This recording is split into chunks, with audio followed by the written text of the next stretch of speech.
Sehat Pak Marbudan? Alhamdulillah. Minta tanggapannya Pak. Berkaitan penahanan, tanggapannya Pak? Tuh.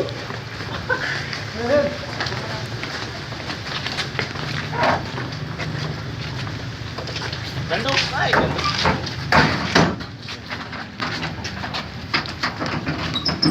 Itu di mana? Letak. Ayo jalan. Model dulu. Bang, Ini mana nyate aja. Pada hari ini, hari Rabu tanggal 14 Januari 2018, kami dari tim penyidik Kejari Pringsewu telah melakukan penahanan terhadap tersangka atas nama inisial AM.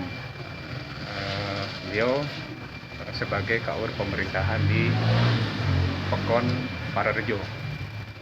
Adapun penahanan ini dilaksanakan 20 hari terhitung dari mulai hari ini. Dugaan tindak pidana korupsi yang dilakukan oleh